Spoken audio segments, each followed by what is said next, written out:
stereotypes and harmful attitudes. We want to do our part to create opportunities for everyone to grow up with healthier attitudes and respect and beliefs and commitment towards equality and equity, and again, peaceful interactions amongst everyone, so that we can put an end to this violence and discrimination once and for all.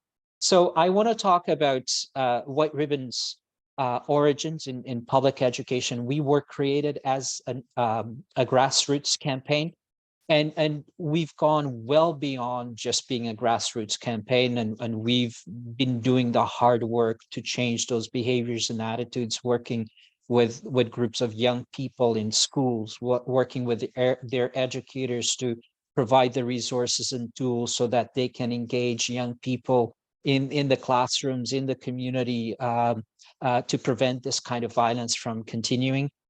We have done that work in the workplace. You see from the kinds of advisory groups that I am a part of, we work at a systemic level as well. We need to change around our institutions, because for too long, sexual harassment, sexual violence, gender-based violence and discrimination has been the norm within those institutions, whether it be the military or whether it be in sports or other male-dominated sectors. We need to change that. So White Ribbon is committed to creating change at that level too. But I want to focus today on a key aspect of our work, which is public education, and building on those roots, on that opportunity to call men and boys in to be to do their part. The origins of the White Ribbon as a symbol, as a pledge for men to never commit, condone, or remain silent about all forms of gender-based violence continues to be true today. And we've evolved our calling in aspects or approaches through public education. And I want to use our latest campaign, Short Life Stories, as an example of how we do that. So first, let's have a quick look at this brief video, and then I'll just share a few words about the importance of that approach of public education. And I want to share with you that this video may be difficult to watch for some, but you will see that it takes you through moments of joy, but also moments of sadness and loss. So here we go. Short Life Stories. Please play the video. Thank you so much.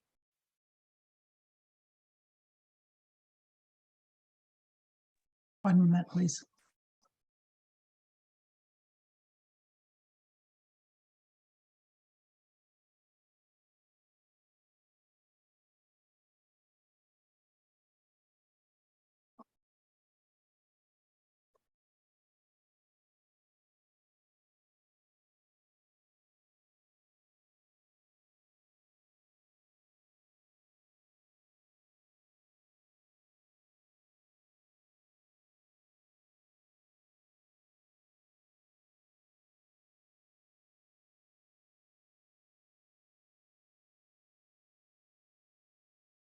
We've come a long, long way together, through the hard times and the good. I have to celebrate you, baby. I have to praise you like I should. Let's go. We've come a long, long way together, through the hard times and the good. I have to celebrate you, baby. I have to praise you like I should.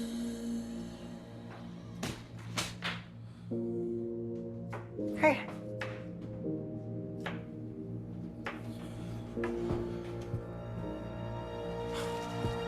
I have to praise you. I have to praise you like I should. You make me glad that I'm a woman, 'cause you're a feeling thinking man. And anytime I know you need it, I'm gonna please you every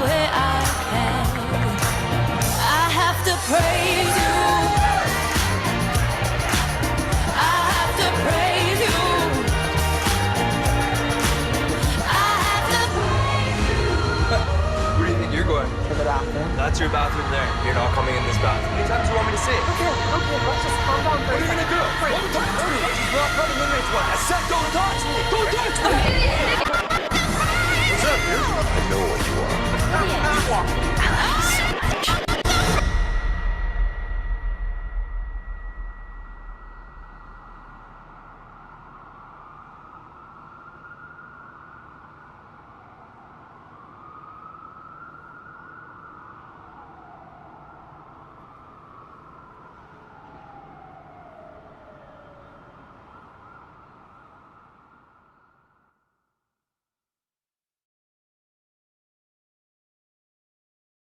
Thank you so much. In our work with men and boys and in our commitment to addressing all forms of gender-based violence, we understand the importance of taking an intersectional approach. And we've recognized the rising tide of hate and violence and discrimination towards trans women, towards trans communities in general over the past year or so, even as recent as 6 months. We wanted to contribute with our public education efforts and bring attention, bring focus to this form of gender-based violence, and do our part to create a safer future for everyone, in particular for those who have and continue to be disproportionately impacted by this form of gender-based violence. I want to share with you that we had a great deal of concern about releasing a campaign like this because of the tremendous backlash that trans communities have experienced. We were afraid that that backlash and that resistance would be turned on us. And I'm so relieved to share with all of you that that has not been the case with this campaign. And we know why. And this is our contribution to the idea of engaging men and boys. We know that when we appeal to men's sense of compassion and empathy and understanding, when we help men understand how these forms of violence and discrimination impact real people's lives, we take it from the theory and the concept to the everyday living and impact. We know from our experience of doing this work on the front lines, when we meet with groups of men, adults, and boys and young men, when we help them understand truly what this means for the community's life and for their own lives, we know that they quickly come on board and they support and they understand. And I really think that is one of the reasons why we haven't seen this kind of backlash. So our promising practice and good approach to working with men and boys is about appealing to that empathy and compassion that we know exists within men as human beings and invite them to be part of the solution. And that's what we do every day at White Ribbon through our work and diversity of programming. I'm going to leave it at that. I invite all of you to visit the campaign website at shortlifestories.ca and learn more about this campaign and our work. Thank you so much again for the opportunity to be with you today. Thank you so much, Umberto. That's riveting, and I love the video. Marissa, I would like to invite you to speak a bit more about Aura Freedom International. Thanks so much. Thanks, Umberto, for that amazing presentation. And I'm super grateful to be here among such powerful community leaders and mobilizers. So thank you all for the platform and the opportunity to speak about two of Aura Freedom's current initiatives today. I'm not going to speak too much about our background, but we are a grassroots women-led organization working to end male violence against women and sexual exploitation. Aura Freedom uses an upstream preventative approach to ending male violence against women by addressing root causes in creative ways.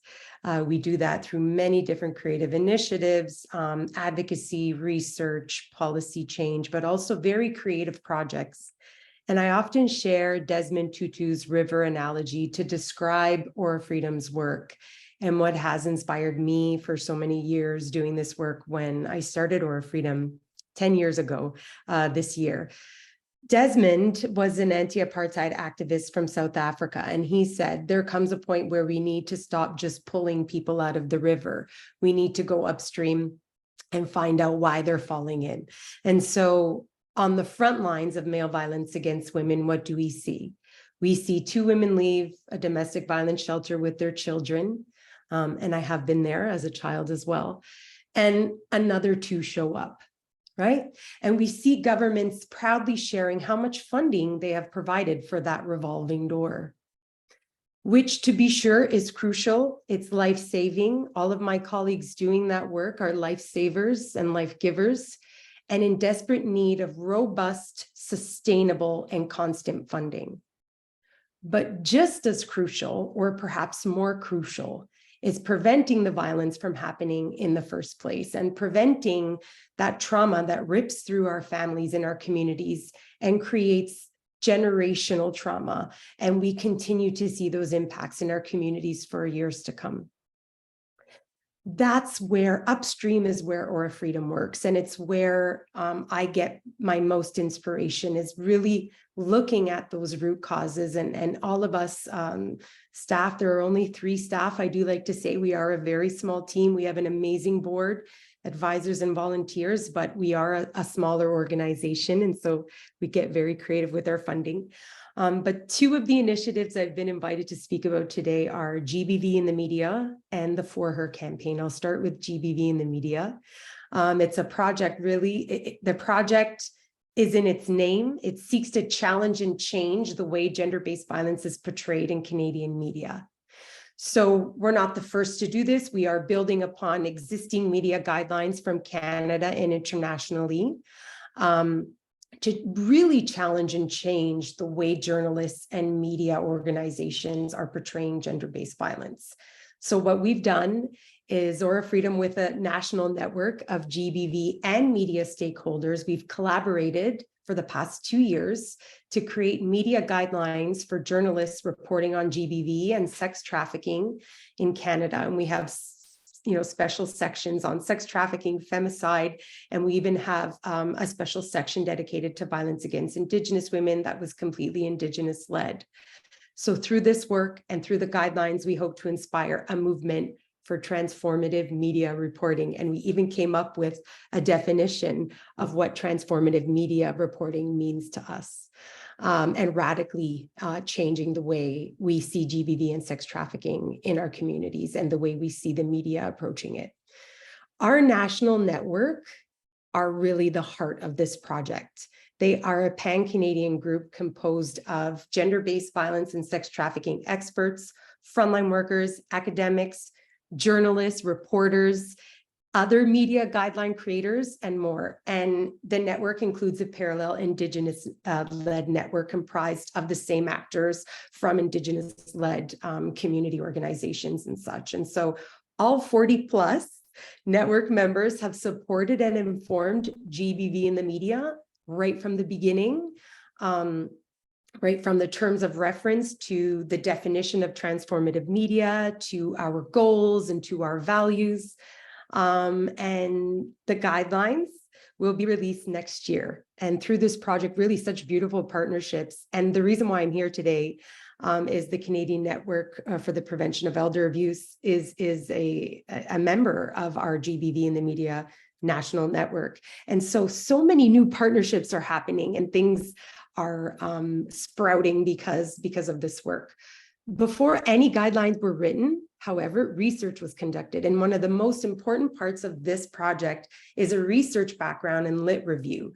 The first section explores GBV in the media in general, and the second section explores GBV in the media for Indigenous women and girls and Two-Spirit peoples. And so those were led by our research background leads, Orla and Sabrina, who's our Indigenous research background lead, and you can download those all on gbvinthemedia.ca. So I'll try and put this in the chat, gbvinthemedia.ca. So we've had a soft launch, meaning no one knows really that the website is up, but we want to have it up there so you can learn about the project. You can download the research background, which we hope folks will read I mean, you know, academics will love it, but I mean, I'm not an academic by any means, and I love this report, so you can download it and read it.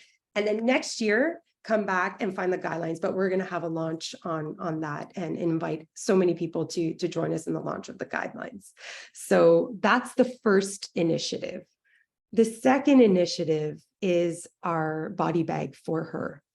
And I do want to play the video today, and I do want to echo a lot of what Humberto has been saying in terms of our hesitation with pushback that we regularly receive in our work, hate mail that I regularly receive on regular basis. And so I will play the video, and this is our 16 Days of Activism campaign.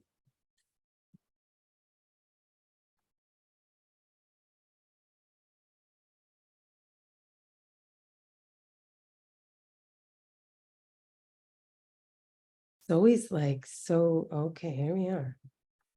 Okay. There is a content warning as well, but nothing is graphic.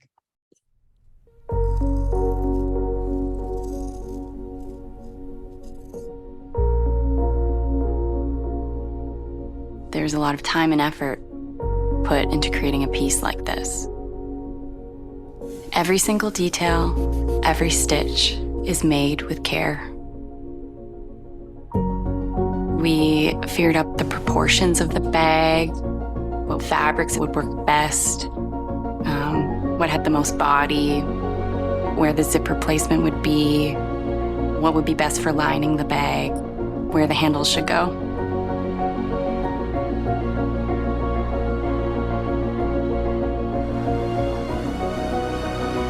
We've chosen a delicate pink, soft lining, red handles with a matching red zipper, a clear pocket to see any special belongings.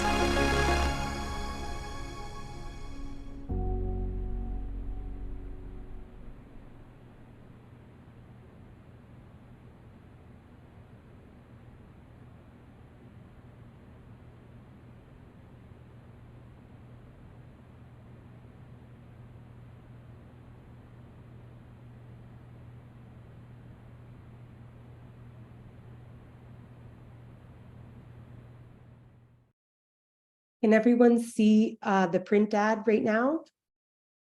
Or are we still seeing the video? I think we're still seeing the video, Marissa. That's okay. I know I only have a minute left, but the Body Bag for Her is our campaign calling attention to the femicide emergency in Canada. And we are calling on the federal government to declare femicide an emergency. And it builds upon our urgent call to action to have Mayor Olivia Chow here in Toronto declare GBV an epidemic, which did come to fruition, and Aura Freedom with Women's Habitat did lead that urgent call to action along with other community organizations. There is no gentle way of introducing femicide because it isn't gentle. The Body Bag for Her is intentionally bold. It's intentionally staggering because femicide is staggering. It's intentionally hard-hitting because femicide is hard-hitting. So we're tired of our world ignoring femicide, even within our own sector. We're tired of people making excuses for it, sanitizing it, and explaining it away. And we're tired of having to repackage femicide so that it's easier to digest, because there's nothing easy to digest about it. And so I will talk a little bit more later about this campaign, how it was completely created by women, from the body bag itself at a sewing studio here in Toronto to the directors and the entire women-led creative team behind it. Femicide is real and it's happening in Canada, and ignoring it won't make it go away. So we're asking the government of Canada to at least recognize that it exists by including femicide in legislation and to declare the emergency. So you can go to aurafreedom.org for her to read more and sign the petition. And this campaign has print. We were in the National Post yesterday, and I'll talk a little bit more about it as we go on. So thank you so much for your time. Thank you so much, Marissa. Wow, both White Ribbon, Aura Freedom, such great campaigns, so much public awareness. I love the push for primary prevention. But I will move on to Natalie just for timing. Natalie, if you want to go ahead and share a bit more about the innovative practices from the Canadian Centre for Women's Empowerment. Sure, thank you. Yeah, so I'm the Director of Research and Education with the Canadian Centre for Women's Empowerment. We are solely focused on economic abuse and attempt push for policy change and systemic change. So part of, we have a number of different innovative projects that we've been working on, and I'll just touch base on a few of them as we go for the presentation. So one of the first things we did was a provincial territorial scorecard on economic abuse.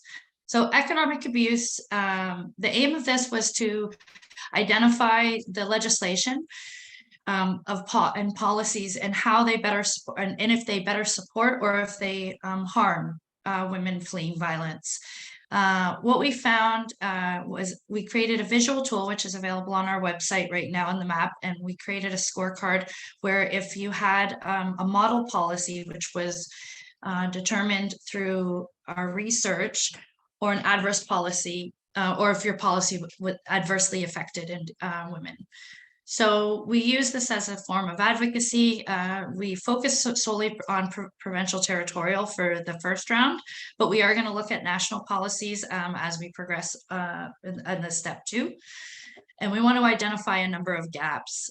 Sadly, here is just a quick summary again of the tool of the scorecard.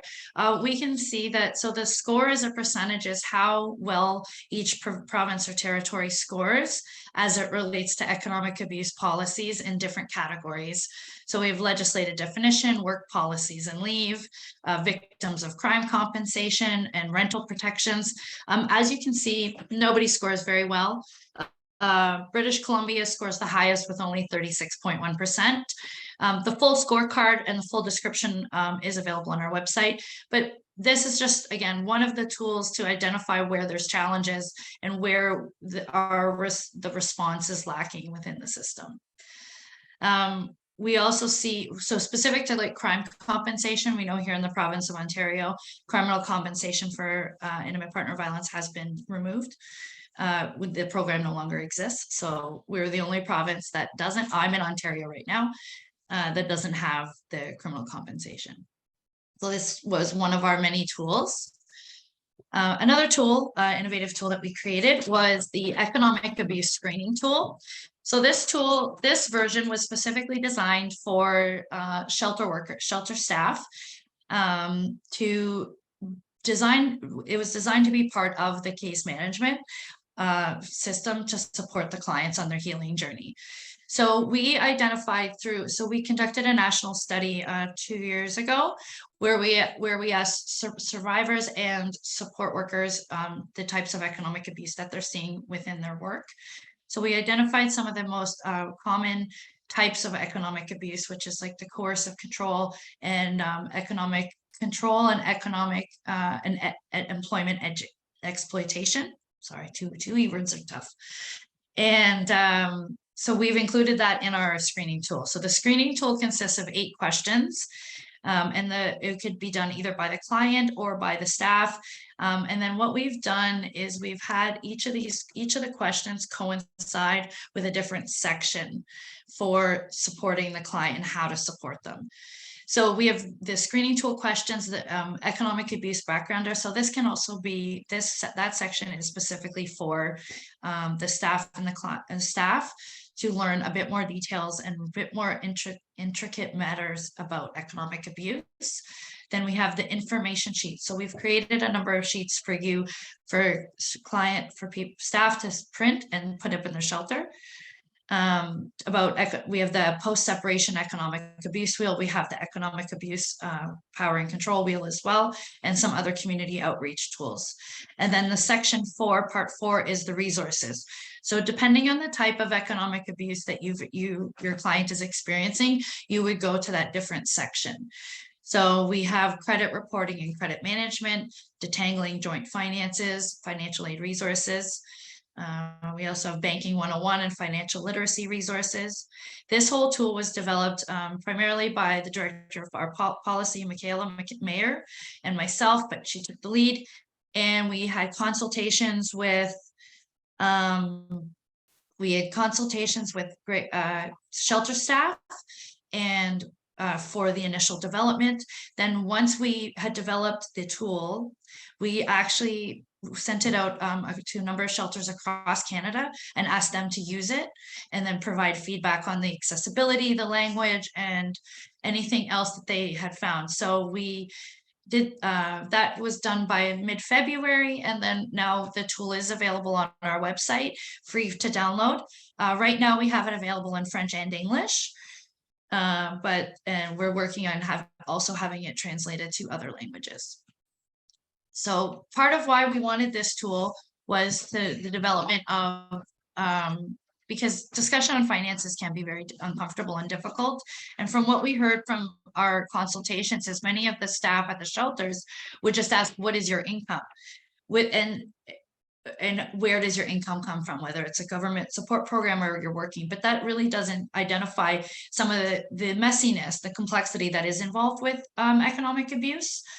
So that was our motivation, and we have had very positive feedback. We're working on developing one for legal survivors, for legal family law, family court workers and family law, and other avenues. But this one's mainly for women, for people working within the sector, in the shelter, or maybe other women's organizations. And also, if we address this situation earlier, we can kind of mitigate some of the negative impacts, because we know we're working with many other systems like the banking system and the credit system, that time is not always our friend. So the sooner we can identify, sooner we can address and work through. The last thing I'm just going to highlight is our Steer mobile app. So this is brand new. It was just available, I think, about 2 weeks ago on Apple. It is coming out on Google Play as well. I think we're just waiting on finalizing that with Google Play. But we've created an app for survivors to utilize to identify and to obtain some information on safety planning, financial resources, and legal information as it relates to economic abuse and intimate partner violence. So we designed it as an app, or it aims to be a one-stop shop for victims to connect with appropriate resources to help build their finances and economic security. And then this app also includes a short questionnaire. So again, just identifying to see if many people don't understand or don't know that they are a victim of economic abuse. So we've created this short tool, and it helps them identify which resources would be best suited. The Steer app fills a gap in resources. So some of the highlights with this app, though, is it's PIN enabled. We also have a number of safety features. So if you are still in a relationship and with a partner, and you're on the app and they come into the room, there's actually a button you press and it looks like you're on Pinterest. It's something similar to that. So we wanted to make sure that there was the safety features, that if people were using it, that it wouldn't escalate if they were still in a relationship, if they were found out to be reviewing this. We also talk about economic abuse, resources, and safety planning. There's also an ability to look only based on where your location. So if you are in Ontario, in Toronto, you'll only get resources within our area, not across the country. It's available, like I said, as an app in the App Store for Apple, and then as a web page. And then it's available in French and English, and we are currently having it translated to Arabic, Hindi, and Urdu. Here's just some resources. I'll post them in the chat as well. I also just want to highlight our House of Commons petition. We're looking to have November 26th to declare Economic Abuse Awareness Day. So any support we could get to sign our petition, to get it submitted to the House of Commons, to have that identified and represented would be greatly appreciated. But I'll include the links, and it's also on my PowerPoint in the app. And that's it for me. Thank you. And thank you to everybody else for the great stuff. Thank you, Natalie, for sharing such wonderful tools. And you're absolutely right that economic abuse is such a graph. So great that all these you guys are creating these tools. Thank you. Thank you. I would like to turn it over to Andrea to just talk more about their innovative project. Thanks, Jane. So I'll start sharing my screen. All right. So hi, everyone. I really appreciate being on this panel, and I wanted to thank our host, Women Act, Elder Abuse Prevention Ontario, and the Canadian Network for the Prevention of Elder Abuse for having me today. I also want to thank the other co-panelists, Umberto, Marissa, and Natalie, for sharing your knowledge as well. I'm really grateful to hear more about the work that you do. And I feel very honored to be sitting on a panel with you all. So my name is Andrea Andrade. I go by she, her. For those living with vision impairments, I'm an Asian woman with black hair. I'm wearing dark green glasses and a green turtleneck sweater. I'm a registered social worker and one of the coordinators for Humane Canada's ACT project for women with animals experiencing gender-based violence. Before jumping further into my slides, I want to start with a land acknowledgement that I live, work, and play on the area known as Toronto that has been taken care by the Anishinaabe Nation, the Haudenosaunee Confederacy, and the Huron-Wendat. I acknowledge the current treaty holders, the Mississaugas of the Credit First Nation, and that this territory is subject to the Dish with One Spoon Wampum Covenant. So within the ACT project, we strive to go beyond a land acknowledgement and are working to implement the calls to action and calls for justice in our project. And not only that, but critically thinking about these colonial systems we exist and work in, and what we can do to push that needle towards true social justice and decolonization. So what is the ACT project? Well, in December 2021, Humane Canada, which is Canada's Federation of SPCAs and Humane Societies, launched the ACT Awareness Collaboration Tools Project for women with animals experiencing gender-based violence, and that was generously funded by the Department of Women and Gender Equality Canada. So ACT is a 3-year national project that seeks to address systemic barriers to help seeking, safety planning, and support services for survivors with animals experiencing gender-based violence. And these animals include companion animals or pets, farmed animals, and service animals. So to provide rationale for this project, we know that there is a strong link between violence towards animals and violence towards humans, and that there's an overlap between animal abuse and other forms of violence like interpersonal violence, and that is defined as the violence link. We also know that in instances of intimate partner violence where there is a pet in the home, higher reports of animal abuse are commonly documented, as aggressors may use that human-animal bond to harm, intimidate, and control their partners, children, and elders to be silent about the abuse. We know that survivors with animals who seek help are often confronted with a system that doesn't offer appropriate solutions for their animals as they both flee violence. Unfortunately, many shelters do not take in animals, and survivors are often faced with the impossible choice of leaving their animals behind or staying and enduring more violence.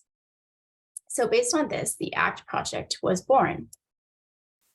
The objectives of the ACT project are first to raise awareness and increase communication about the violence link with key stakeholders in survivors' lives, to develop and implement an adaptable collaborative response model that can be used across sectors and can be adapted to support underrepresented groups. So this includes Indigenous women, survivors, the official language minority community, and women residing in rural and remote communities.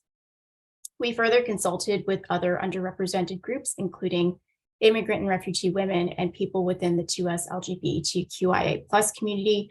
So really trying to get a variety of lived experiences to inform this model. And our third objective is to provide education, tools, resources, and access to the model to sectors that directly respond to survivors of gender-based violence. And that's specifically through an online learning center and regional workshops that we hold, which I'll share later on in this presentation how to access that further. So over the past 2 years, the ACT project consulted and collaborated with over 40 partners of this project. This is inclusive of a variety of diverse voices and multi-sectoral organization. and includes human service providers and animal welfare professionals. So through our collaboration and consultation, it allowed us to integrate multiple perspectives to building the model. And it also reinforced that there's a need for collaboration across sectors to create better programming and supports for survivors and their animals. And as I mentioned, with their support, we were able to then build the Act to Keep Families Safe model. So again, this was built with that lived expertise, the knowledge, the support of our partners across Canada. It's meant to build better supports for survivors and their animals. And it aims to foster inclusive shelter programs and practices to expand organizational knowledge to include and think about animals and survivors' lives, and can be accessed by anyone. So it can be accessed by the general public. The model offers many things, and that's including resources, ways to network and collaborate with other organizations, case studies on examples of co-sheltering and animal safekeeping, as well as education and training. So we do have asynchronous modules on a range of topics in our online learning center too. So looking at innovative practices in supporting survivors and their animals, the importance of cross-sectoral collaboration is really key, and this work can't be done alone. So gender-based violence organizations that offer co-sheltering have highlighted to us that their programs are successful because of the partnerships they have built with other organizations in both animal and human services. And that's also what we hear from offsite animal safekeeping programs. The ACT project is an example of cross-sectoral collaboration. So our partners worked together in numerous roundtables, workshops, and community conversations to design the Act to Keep Families Safe model.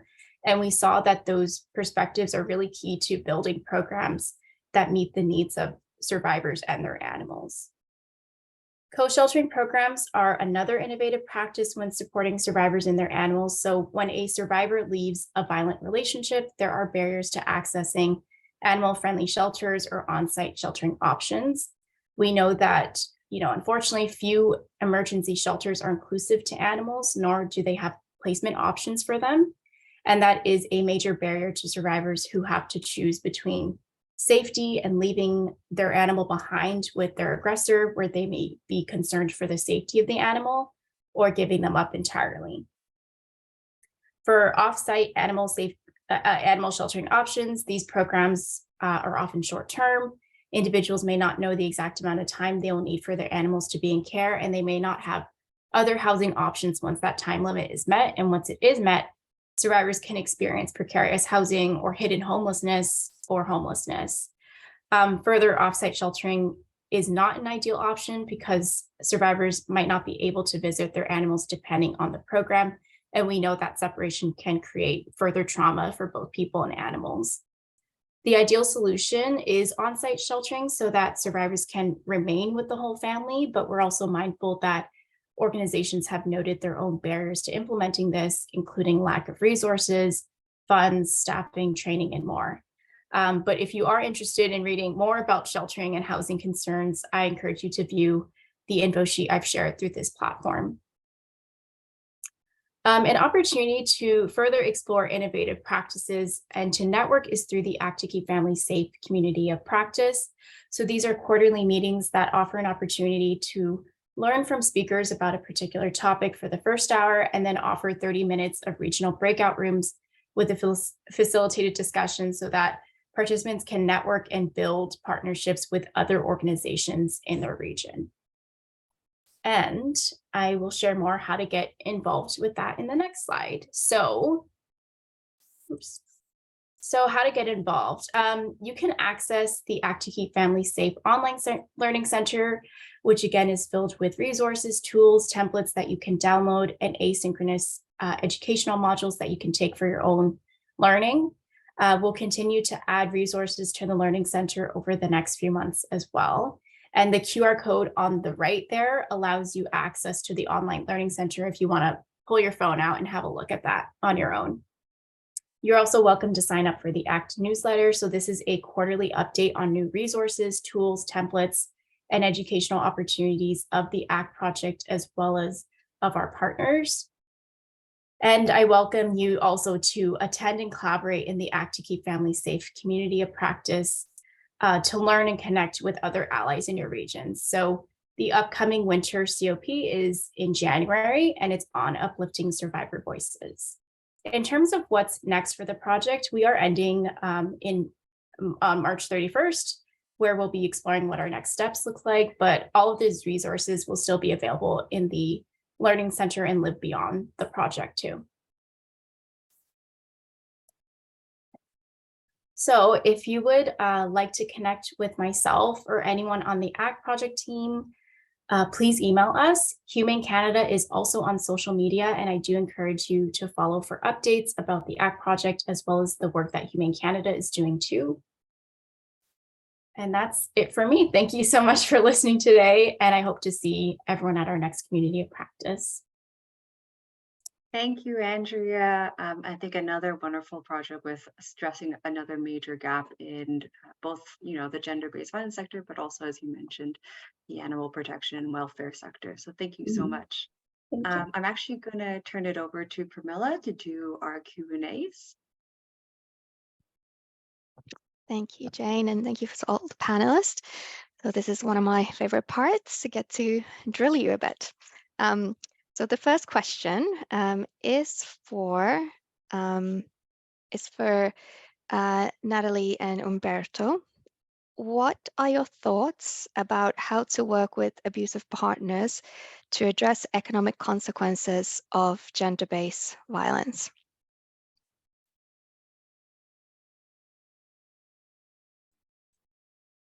All right, I'll go.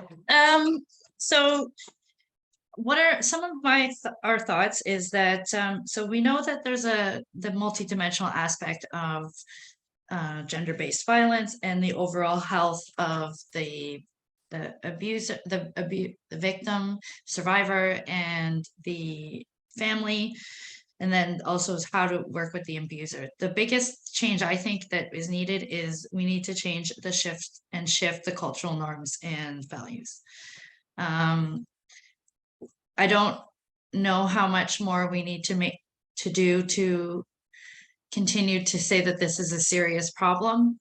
Everybody on this panel has highlighted the different aspects of and the connections of gender-based violence and our more external macro behaviors. And I think that's the biggest change is the shift in cultural norms and behaviors. We can't criminalize our way out of this. It's already been illegal, it's illegal. And not to say that that isn't one form of response for some, but that isn't a response that many survivors and victims want to take for various reasons. And we just need to see it changed in the public sphere of how that there is zero tolerance towards this with gender-based violence, because things are getting worse as every day passes. And then I think if we see that shift in the norms, like specific to economic abuse, when we talk about, we have a lot of one of the challenges with economic abuse is that we work with a lot of private systems or private corporations, private entities that are not necessarily pushed by the government or pushed through legislation or policy to do the right thing. So I think if we see this larger shift, we can also really see the shift that's needed within these private corporations to better support survivors, instead of just saying that they do, is like, let's put your actions towards, or your words to action, sorry. And I'll hand it off to Humberto. Thank you so much, Natalie, and I wholeheartedly support your call for focusing on changing those bigger norms. And of course, we also need to acknowledge the intersections between those macro issues around poverty and lack of affordable housing, even things like financial literacy, right? And the intersections with misogyny, unhealthy gender norms and attitudes and stereotypes and expectations for men to be the primary provider. And because all of those things come together and clash with each other and create this really horrible situation of men controlling their partners around finances and decision making. We have to do a better job identifying the early signs of that control and provide the necessary intervention both to support women who are on the receiving end of those behaviors, but also to help men understand the impact of their behaviors and give them alternatives.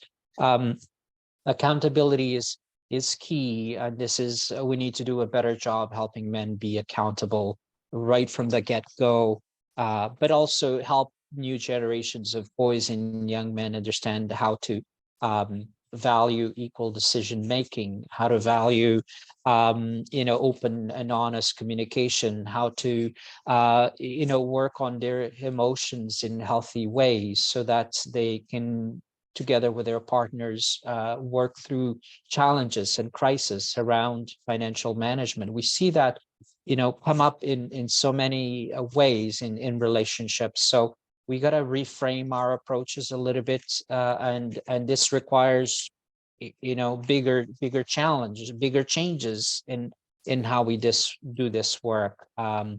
So it is a significant challenge before us, and I just want to share that the status quo is not acceptable. So we got to find new ways of doing this, and we got to encourage our funders to support changes in that work, because for too long, women's organizations have been saying that this needs to be done differently. And we need to accept and respect that, because the violence continues. We continue to see it reflected in those stats that Marisa talked about, the rates of femicide and so forth. So this requires, as Pamela Cross often says, a whole of society approach. And we can't continue to just focus on little pockets of change here and there. This requires bigger systemic change. Thank you. Thank you, Natalie and Umberto. And those are great calls to action, I think, for all of us to think about. I'll move on to our next question. So this is for Marisa. Do you think the strategies and tools being proposed to the media and the news industry can have a broader impact on how Canadians and the general public speak about gender-based violence? Yeah, absolutely. I mean, the media tells the stories of our time, and the media plays a significant role in how gender-based violence is understood and how it's talked about at dinner tables and how it's talked about in workplaces. So whose stories are being told, how, and whose stories are being buried and why. So the power that the media holds is undeniable. And historically, gender-based violence has been misrepresented and underreported in the media, although, I have learned so much from the journalists that we're working with, and we're trying to bridge that gap. A lot of GBV folks like me have a love-hate relationship. We really need the media and love when they do feature our work. But, we've all been in those situations where an interview gets misconstrued or a survivor is hurt. I have supported survivors who were hurt by their stories being told in the media and in the way they were being told. So, we have to think that this is a missed opportunity.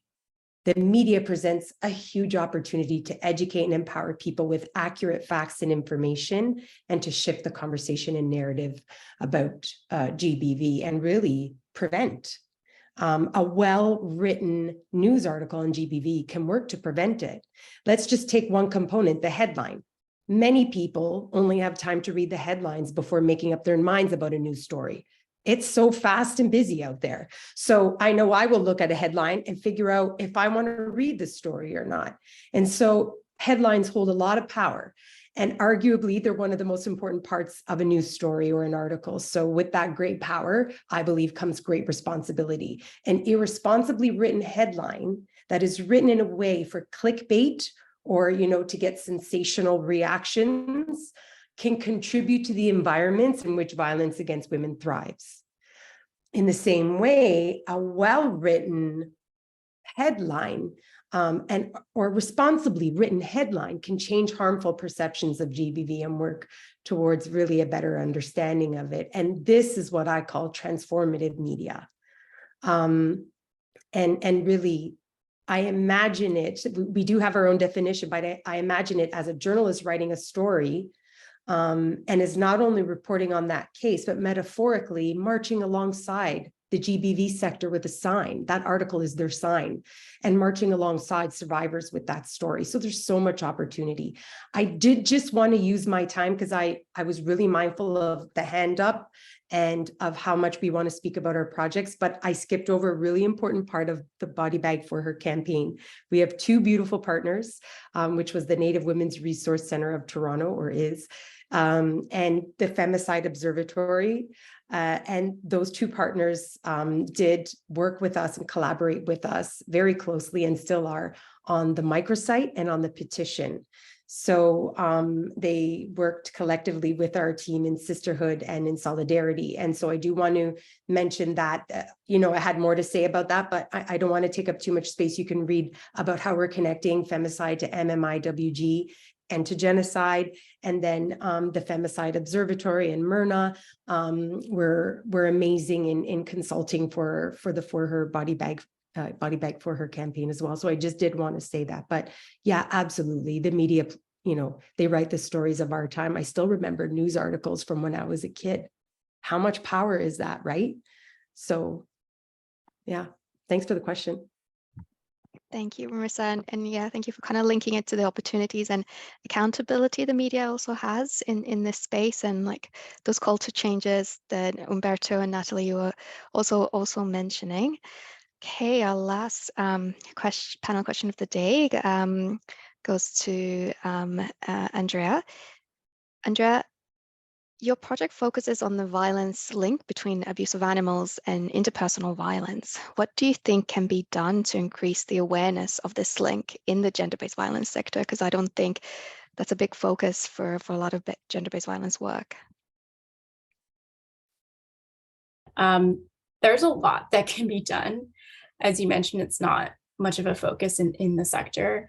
And to be honest, the dominant discourse around animals comes from this anthropocentric lens where humans come first and their needs are considered first, and animals often come second or last. So, it's no surprise actually at the start of our project that we struggled onboarding human service organizations.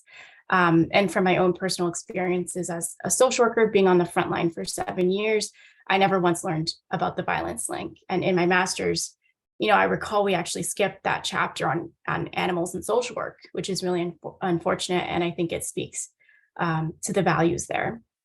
So to address this, there is a need for training and education for helpers, those on the front lines of violence. So those in law enforcement, animal welfare, social workers, educators, and that some of that work is being done by some of my colleagues at Humane Canada through the Canadian Violence Link Coalition, if anyone wants to check that out further.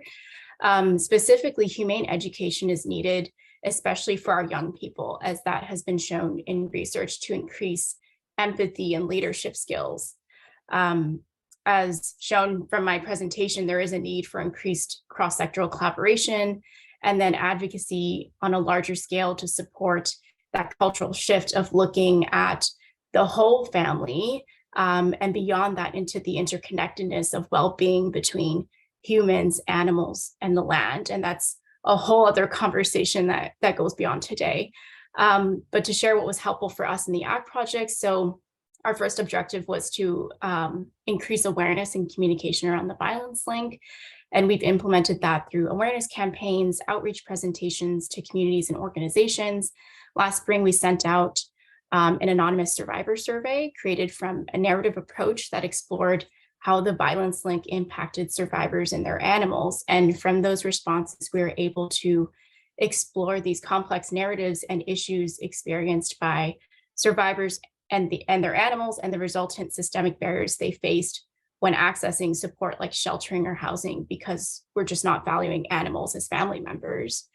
So centering the experiences of survivors and their animals, or being survivor-centered, is just as important and can support that increasing awareness of the violence link.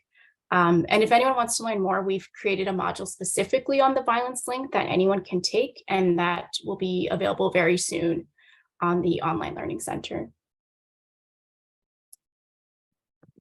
Thank you, Andrea. And yeah, you're so right. Survivors face so many barriers if they're trying to access shelter the service with their animals, and that's something that a lot of perpetrators know as well and use against them. So thank you so much for your work. I think I'll pass it on to Jane now. And for audience questions, I think we still have some time. Yeah. Yeah, we still have 10 minutes, so people want to, I know that we have some questions coming in, but if you want to add some other ones, we do still have time. So I think a couple of these addressed directly to people. Some of them are directly to all of the panelists. I think this one is for all of the panelists. Are any of these resources or apps provided in ASL or LSQ? I see many websites and resources that provide translations, but not for deaf individuals. We're working on doing more resources for ASL, ASQ population. There's challenges with obviously funding. We're a nonprofit. I think everybody would agree, but we're in the process of exploring our different options to ensure that everyone has access to our tools and on the website.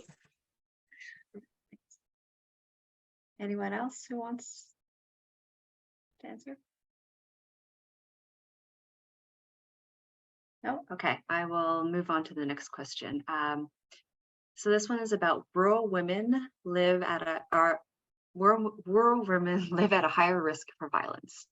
Most parts of Canada are rural. How can we connect these women to rural services or reduce isolation?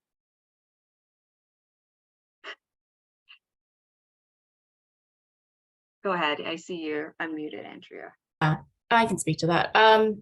Yeah, so that was one of the key populations that we looked at in supporting with this project because their experience is so specific and different compared to like other women living in like cities, for example. We did find that, you know, it's very dependent on the community and the capacity the community has where these where these women reside, and often they're relying on like informal supports. You know, I would say that we do have like a module up right now on how to support women specifically in rural and remote communities. I think there's a lot of factors there that make it it can make it difficult or challenging to support women in those environments, but I just wanted to share that resource. I can add something here if it's helpful. There are so many resources out there. And if we're thinking from an Ontario's perspective, OAITH just released their Mulberry Finder. So that's a resource that folks can use to find, like if it's a rural area or remote area in Ontario, and there are many, what services are available. Sheltersafe.ca as well, and the Assaulted Women's Helpline, the two of those are connected, can connect to resources for rural and women living in rural and remote areas. And we know, I mean, even in terms of femicide for our For Her campaign, this is one of our areas of focus. Women living in rural and remote areas are more at risk of femicide and do experience femicide at higher rates. And so there are resources out there, but I would say for Ontario, it would be the Mulberry Finder, Assaulted Women's Helpline, Sheltersafe.ca. The Western University, the Learning Network, has a lot of those backgrounders. They're great. They're one-page PDFs. So they have webinars, they have backgrounders. But if you could find, I do remember that a while back, they had one specifically for rural and remote women, but really it's about isolation. So what the abuser is going to do is always isolate the woman, whether she's in an urban area or remote. And when she's in a remote area, or the person is in a remote area, it's much easier. And some of those areas don't have shelters at all. And so, yeah, this is a huge issue in our sector. Thank you. Thank you both for sharing that. And Natalie, Humberto, do you guys have anything you would like to add? I'll add to the rurality and the challenges. And most of Canada is rural, and so this creates as Larissa had mentioned, and it's such a challenge because many of our communities don't have shelters. Our shelters even in the GTA are full, or GTHA. And it is something that I think we've created. So sorry, one of the reasons, like a lot of these resources that we've created are available on websites and like the apps, but what we seem to be lacking, and I found this when I was working with another organization, is the challenges with connectivity and access to the internet even. So we've created all these great resources available online, but we are still challenged with the connectivity and access to these resources for many rural women or rural populations. I think this is something that needs to be a priority within the GBV sector. And again, a lot of this comes with funding and availability and access to services within the communities. But we tie so much of our success to certain factors that rural communities or rural supports might not have the same numbers as, let's say, a Toronto shelter. Doesn't mean they're any less successful or in doing what they need to do. It's just, if we sadly, we break this down so much with numbers and quantitative measures instead of, and I really liked what Andrea had mentioned with the narratives of what these resources can do. So it's just something that we have to continue to push for and advocate for on our end, is the rural access for support. That's great. Yeah, 100%. I actually see that we have a question that came in from Marissa, but I think it was pretty good and could apply for all of our panelists. So I strongly believe that it is a shared responsibility to combat abuse. What can we do on a daily basis to raise awareness in local community?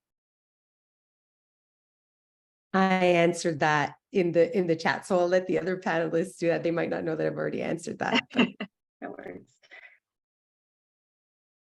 So from our point of view, obviously, is to break the silence, to talk openly about this in the community, in our homes, in our schools, to create the space and opportunity for young people to learn about healthy relationships and respect, and an opportunity for men in particular to learn about healthier forms of masculinity, and to learn to be more accountable for their behaviors and what they can do to change those around.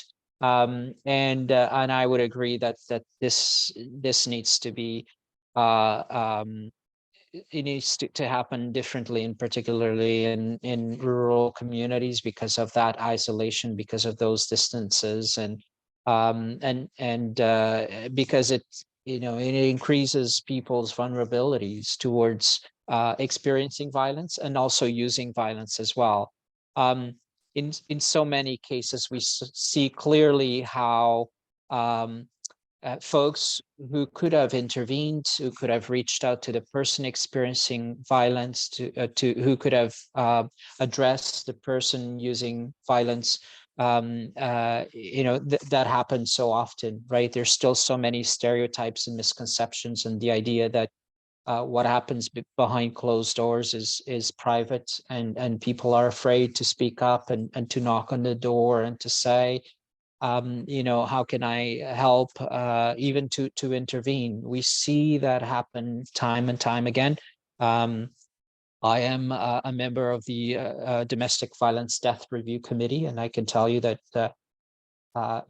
intervention, the role of family members and neighbors and friends and coworkers is clearly comes out, time and time again as we look at these cases, and in terms of missed opportunities. So we have to increase awareness, and we have to do a better job at providing the tools to people who are in a position of intervening, and that means talking more openly everywhere about gender-based violence, and what we can all do.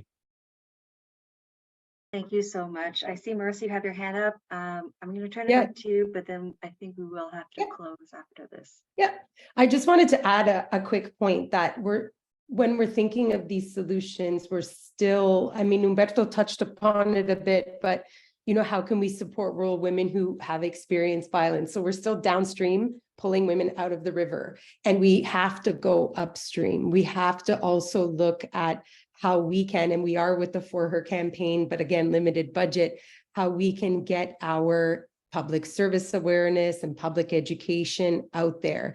And so when we think about how we can work together, how can we do this? How can we end violence against women? It's just such a big thing.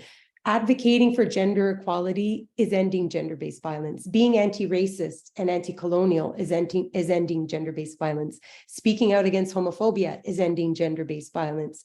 Supporting any disadvantaged woman is ending gender-based violence. And so I think these are small things we can do within our communities and schools and families to start that generational change that we all know is needed. Thank you, Marissa. And I think that is us. Thank you for all the panelists. And thank you for willing to come here and just share the amazing work you all do, and for your bravery, even when you're facing backlash. Just want to extend that gratitude to you. Thank you for everybody who coming to see the session. We now have a break for 10 minutes, and the next concurrent sessions will be starting. Okay, thank you, everyone. Take care. Thank you. Thank you so Thank you much. so much. Thank you very much.